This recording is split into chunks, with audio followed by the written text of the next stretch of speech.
clear his throat.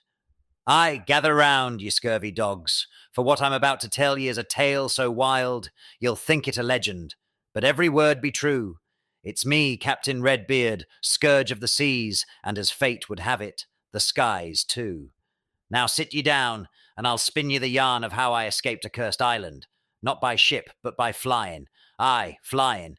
You won't be believing it, but I swear on me mother's beard, it happened just as I'll tell ye.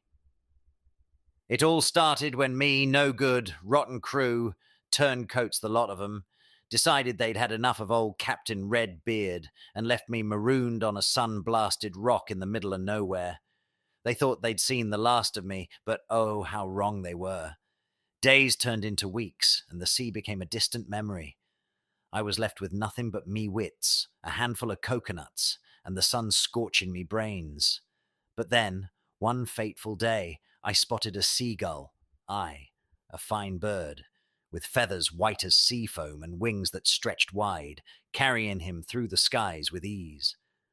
I watched the bird soar above me head, and at first I cursed him, thinking of the freedom he had that I'd lost. But you see, the bird didn't leave me. No, this particular seagull, a scrappy fellow I named Squawk, decided to make me his friend. At first, I thought to catch old Squawk and roast him for supper, but the little bugger was smarter than I gave him credit for. He squawked and fluttered about, so full of life that I couldn't bring myself to do it. Instead, we struck a deal of sorts. I fed him bits of fish I caught in the tide pools, and in return, Squawk entertained me with his company. But it wasn't just his company he brought me. Aye, the bird started leaving me gifts. Every morning, I'd wake up to find a feather or two on the sand where Squawk had perched the night before. It was as if he knew I was telling him me best jokes. What's a pirate's favorite letter? You think it be the R, but it's the C. Squawk would flap his wings and squawk as if he understood. And every day I'd find more feathers, bright and clean. Now here's where me pirate brain kicked in. After a few days of collecting these feathers, I got to thinking, if this bird could fly away, what was stopping me? Aye, it hit me like a tidal wave. I could build myself wings with these feathers. And so I began planning me escape.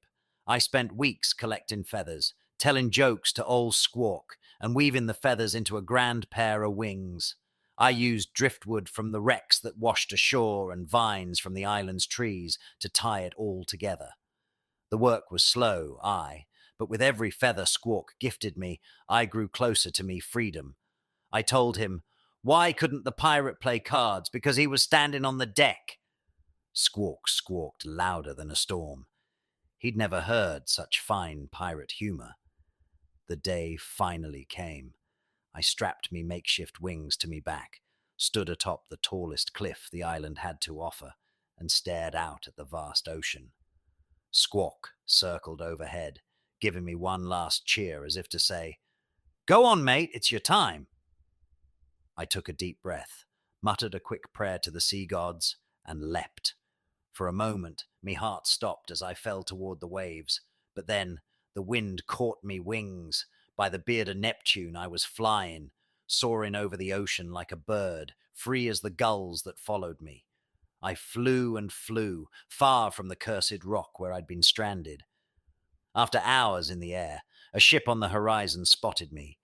The crew thought they'd seen a ghost, but I landed aboard, feathers in me hair, and a grin on me face wider than the open sea. They didn't believe it at first, but after hearing me tale, they had no choice but to believe I'd flown across the ocean itself.